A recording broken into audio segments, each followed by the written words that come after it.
Hello everyone, সবাইকে জানাচ্ছি আসসালামু আলাইকুম। আলহামদুলিল্লাহ, আপনারা জানেন আজকে আমাদের দেশের একটা অন্যরকম একটা ঐতিহাসিক দিন। আর আজকের এই দিনে আপনাদের সাথে আরও একটি রেসিপি শেয়ার করতে যাচ্ছি। অবশ্যই কিন্তু সাথেই থাকবেন, পুরো রেসিপিটা দেখবেন। Hello everyone, welcome to cook and cook. আজকের রেসিপি বরবটি ভর্তা। এই জন্য এখানে প্যানের মধ্যে সামান্য একটু পরিমাণ তেল দিয়ে দিলাম, 1 টেবিল চামচের মতো। এরপর এখানে দিয়ে দিচ্ছি কিছু রসুনের কোয়া, আর দিয়ে দিলাম কিছু চিংড়ি মাছ। আপনাদের বাসায় যদি চিংড়ি মাছ না থাকে, আপনারা কিন্তু এই রেসিপিটা চিংড়ি মাছ ছাড়াই করতে পারবেন। তবে চিংড়ি মাছ দিয়ে যদি করেন তাহলে কিন্তু রেসিপির টেস্টটাই কিন্তু একেবারে অন্যরকম হয়ে যাবে, অন্য লেভেলে। আপনারা একবার এভাবে ট্রাই করে দেখবেন। তো চিংড়ি মাছ সামান্য একটু লবণ দিয়ে তেলে ভেজে নিয়েছি। তো চিংড়ি মাছগুলোকে আমি আলাদা করে তুলে নিচ্ছি যখন ভাজা হয়ে গিয়েছে। রসুনগুলো থাকছে, এর রসুনগুলোর মধ্যে আমি একটু মোটা করে কাটা পেঁয়াজ কুচি দিয়ে দিলাম। আমি বড় বড় 2টা পেঁয়াজ নিয়েছি এখানে। পেঁয়াজগুলো দিয়ে আমি একটুখানি সটে করে নিব।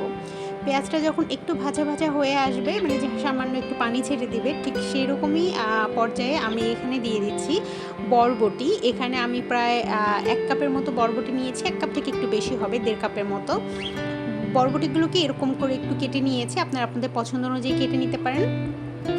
এবার এই বরবটিগুলো খুব সুন্দর মতো এই তেলের সাথে মিশিয়ে ভেজে নিচ্ছি। সামান্য একটু লবণ দিয়েছি যাতে একটু সফট হয়ে আসে। এখানে দিয়ে দিচ্ছি কয়েকটা কাঁচামরিচ। আপনারা চাইলে শুকনো মরিচও এই ভর্তাটা করতে পারেন, তবে আমি কাঁচামরিচটা পছন্দ করি শুকনো মরিচের চাইতে বেশি। তো এখানে কাঁচামরিচটা দিয়ে খুব সুন্দর মতো ভালো মতো ভেজে নিচ্ছি। সামান্য একটু পানি দিয়ে দিব যাতে বরবটিটা সেদ্ধ হয়ে যায়। খুব বেশি পানি এখানে ব্যবহার করছি না, একেবারে অল্প আছে। এটাকে ঢেকে ঢেকে সেদ্ধ করে নিতে হবে। তো আজকে এরকম একটা দিনে এমন একটা সময় আমরা পার করছি, যে সময়টা গত কয়েকটা দিন আমরা প্রায় 1 মাসের মতোই বলবো, কি যে একটা দমবন্ধ পরিবেশে আমাদের বাংলাদেশের মানুষজন আমরা সময় পার করেছি, সেটা শুধুমাত্র আমরা সকলেই জানি।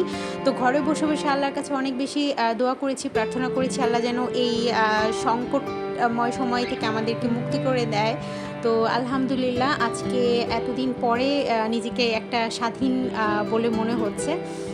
তো যাই হোক, আমার কিন্তু এখানে বরবটিগুলো ভাজা শেষ হয়ে গিয়েছে, সেদ্ধ হয়ে গিয়েছে।